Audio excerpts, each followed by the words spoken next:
Hello, you wonderful people, and welcome to another episode of Super-Fanta-Fi. This being a show where we talk about TV shows of the supernatural, fantasy, and or science fictional genre. For today's episode, I'm going to talk about the latest episode of The In-Between. A lot of interesting things went down in this episode, so let's break it down. Obviously, there's a main overarching case of the episode, which involves a potential, what is she running for? It's like city council.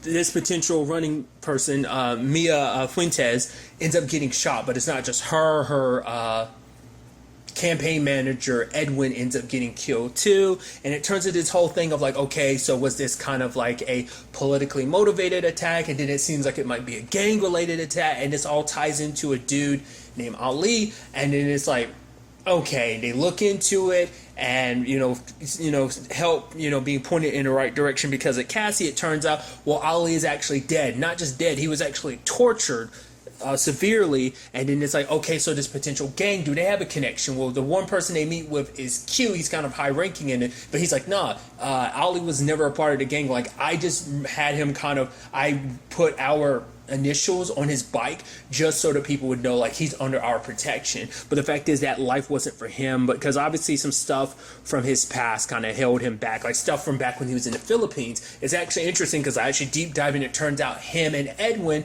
are actually from the same town in the Philippines. But it turns out there was this huge massacre there, and obviously Ali was the only survivor of this massacre. Which then we also find out that basically this all revolves around this dude who basically started a doomsday cult there. There was a water buffalo, which is interesting because I didn't know that. Apparently, I guess in the Philippines, buffalo are kind of sacred in certain regards. I guess kind of like in India, how a cow is sacred. I did not know that. That was kind of neat knowledge to kind of learn in this episode.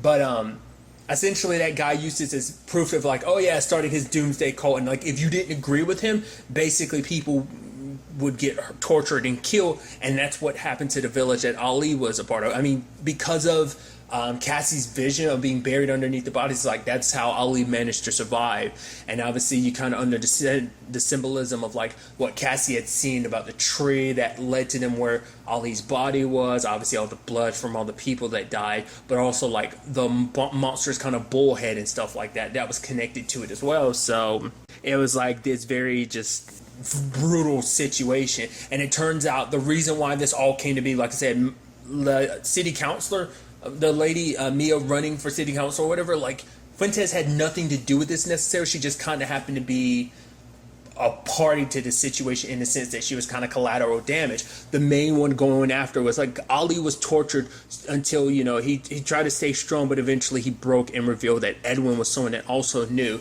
that basically this dude, his name is George, but he has a different name. The fact is, he was the one that committed the atrocity back in the Philippines that Ali, found out about, because he remembered the guy's face when he's the dude that killed all those people. And, because obviously he was doing, helping out with the campaign and everything, going door to door, and he ended up running into the dude and recognized him, and the dude recognized that he recognized him. So it's that's how it all ended up unfolding.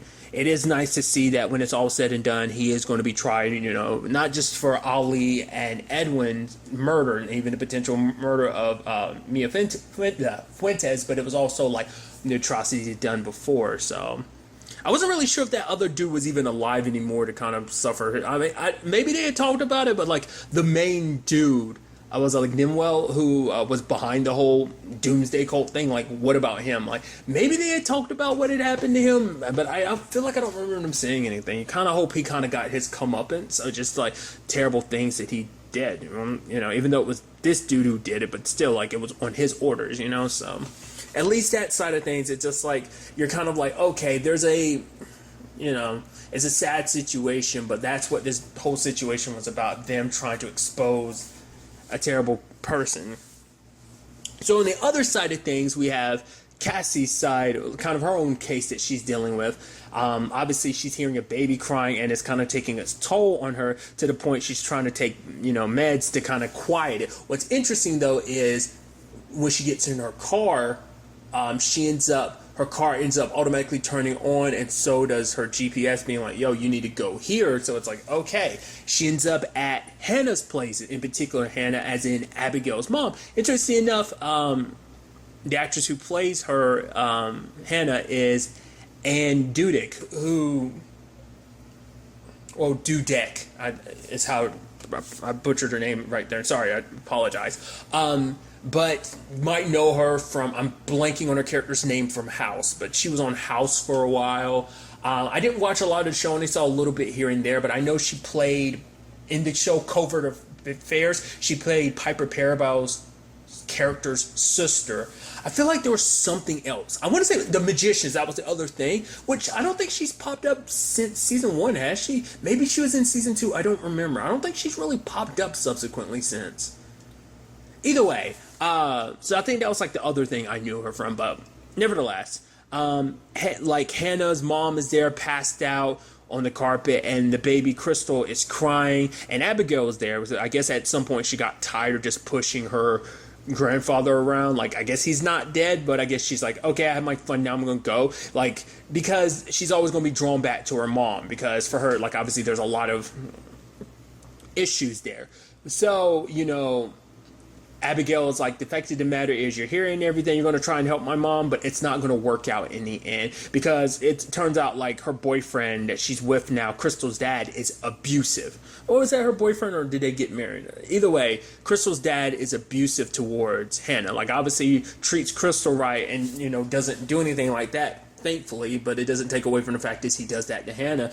And Abigail in a twisted way kind of is okay with it, because she resents her mom so much. Because even at point she's kind of being like, oh, the fact of the matter is you're willing to take away Crystal's dad from her and send him to jail. And she said, what's in your face? And then she kind of gets this like malicious look on her face, because it's just kind of being like a ha ha ha ha, like it's kind of like she enjoys the tragedy of this situation, because she thinks in her mind like her mom is getting her just dessert, because it's like, for her, it's like she really breaks it down to understand why she resents her mom so much. It's like when her mom was there, like when they were, you know, getting her ready to be, you know, putting her to make her presentable, putting her in a very pretty dress and everything, her mom couldn't stick around. She put like the teddy bear that was important to her and left. And it's like, even when it's all said and done, you couldn't stay by my side, and they burned me. And for her, in her mind, it's like, oh, and now I'm stuck in these clothes, I can't even wear that beautiful dress. But it's like, it's not even about what you died in, it's about the fact is you're stuck wearing that because you're stuck in the moment of your death. That's all you're hanging on to. You're harboring all this anger. And for her, it's like her mom doesn't even talk to her. She keep her ashes in a desk. And so it's like, of course, for her, it's just that fuels her anger even more. Because even to the point, Cassie actually kind of regrets what she did with Abigail. It's like, oh, I sent her to her grandfather. Like, that was her way of trying to deal with the whole aspect of like, okay, this way she doesn't hurt Crystal anymore. It was her trying to alleviate the situation. It's like she kind of put a Band-Aid on it, and that Band-Aid got ripped off, and a whole bunch of blood from the wound kind of seeping out. Essentially because I think being around her grandfather just made her more and more and more angry, probably just kind of like, how dare my mom be off and just have, you know, that was always something she kind of resented, because she always felt like, oh, Crystal was more important, like my mom only cares about her. Obviously Cassie's trying to balance helping out Abigail while also helping out Hannah, trying to get her help, you know, but obviously Hannah doesn't want to accept it. And even Tom had talked about it, like the fact of the matter is you can't help someone who doesn't want to get help. Like even the police can't step in if she doesn't, like, you know, press any charges. And so Cassie decides she goes to Brian for help, because he's a psychiatrist, but it's like, oh, she should go to someone who's more trained in the avenue of help that she needs. But for Cassie, she wants to do whatever she can, because once again, like, it's interesting too, because for Cassie, she eventually feels like, hey, maybe I screwed, like, I'll get to it soon enough, but she felt like, hey, I screwed up. Like, all I did is make things worse. And, you know, for her, it's like, maybe I should shut everything down, which, hey, Brian's okay with that to a certain extent. Like, you wanting to get rid of your powers all the way, he's like, I'm 100% fine with that. If we can find a way to do it, sure. But you just shutting them down in a sense of like, you're ignoring them or trying to dull it like your mom did, it didn't work out for her, and I don't want you to end up spiraling down that path. Because you know, obviously Cassie kind of snaps, and it's kind of like, you know, it's like, well, her mom kind of drunk herself, you know, to be where she was, because of that was her way of handling things, kind of basically saying that's not going to be mine. It almost seems like the way the conversation goes, Brian kind of makes it seem like they did try a medication, but it didn't seem like it necessarily stuck or worked.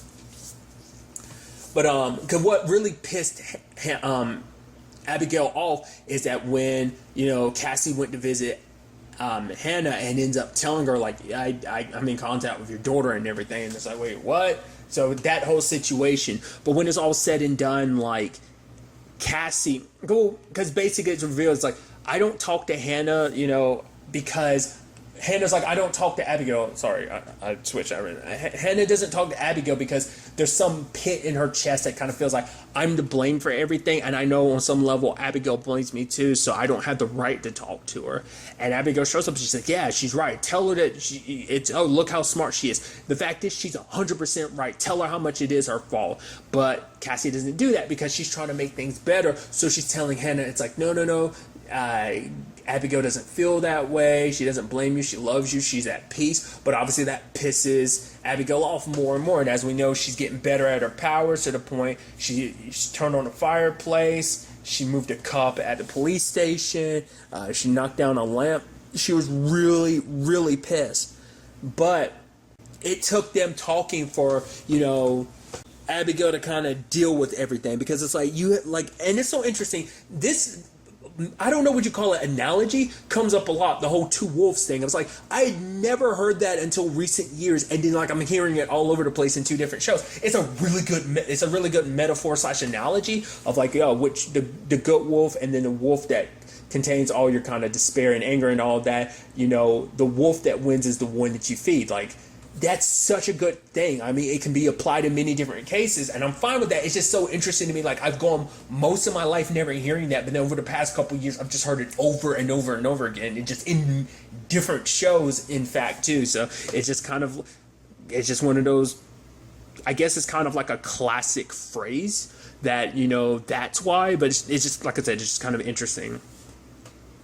But nevertheless, she's telling her to obviously keep herself under control because she talks about her situation when she was younger, about Abigail's age. It's like, I, had my situation that I'm in. The fact of the matter is, I acted out because of it. I mean, my way of trying to deal with everything, that's just how teenagers and kids in general would kind of deal with something like that. Her mom didn't really give her take her to a therapist or anything like that, because it's like, well, her mom knew firsthand what it was that,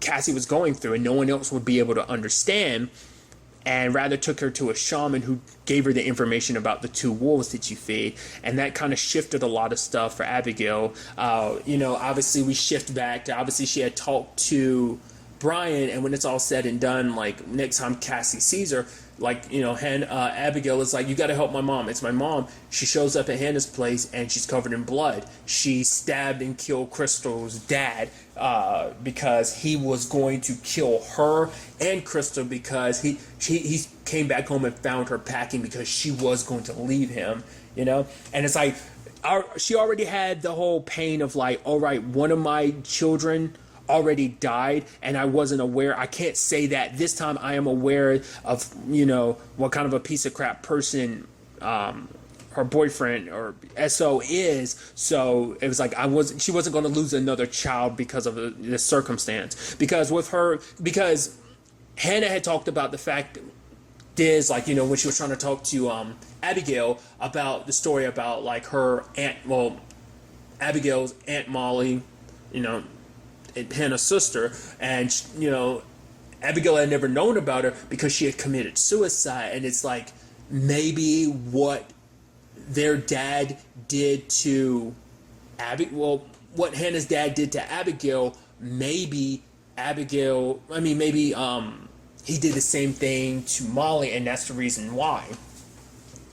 So luckily everything kind of works out. They talk to the DA, so there's not going to bring up any charge with the prosecutor, because they're not going to bring up any charges because of the circumstances she was under. And Brian is like, here's a place for the to get taken to a shelter. You aren't going to lose custody of Crystal. The fact of the matter is, you ever need someone to talk to here, and luckily, like I say, it has that silver lining ending of everything kind of works out. It's sad that things kind of led to this situation, but and it does work out for Abigail as well, because she wakes Cassie up and is like, yo, look at me, I'm in this beautiful dress, because she's finally let go of all that anger.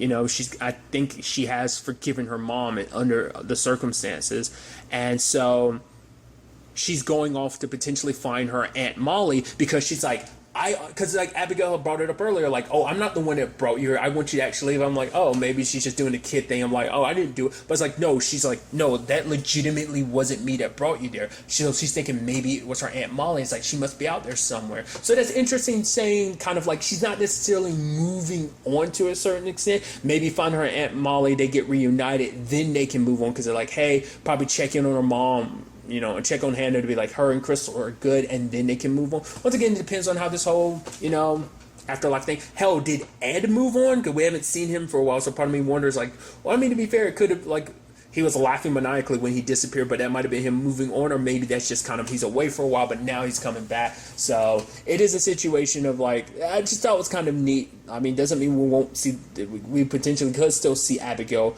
but, like, I think her story is done with just, like, the arc they've given her, so we probably won't. Who knows? But, it's a whole conversation of like, and if I'm out there and I see your mom, I tell her that you're no longer angry and come to try and talk to you. She's like, sure. And it's like, no, basically, Cassie was kind of reluctant to hear that, but she basically took what Cassie had said to her and kind of threw it back at her, being like, I don't want you to get stuck either. The fact of the matter is, we stay mad because it's easy, not because it's right. And I just thought that was kind of a nice kind of overarching message for everything. It's also interesting too, because I talked about it last episode of like, oh yeah, Cassie dealt with a lot of stuff concerning her mom. What was that last episode? Was that the episode before last? That was the episode before. No, that was last week's episode. But nevertheless, and I thought it was kind of neat because it's like, well, just because I guess part of me might have thought like, oh, her issues with her mom are dealt with, but it's like, no, of course not. That runs deep.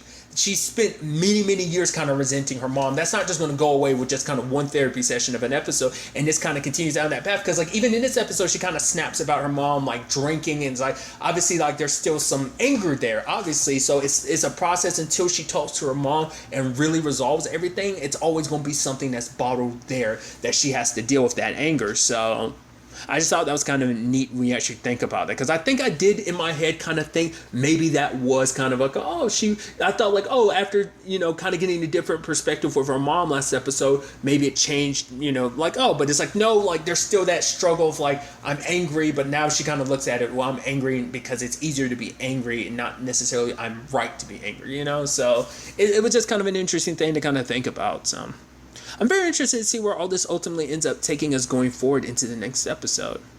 But really, that's all I want to talk about. So next on Meet, be happy, be safe, live life to the fullest, and enjoy it. Good day and goodbye.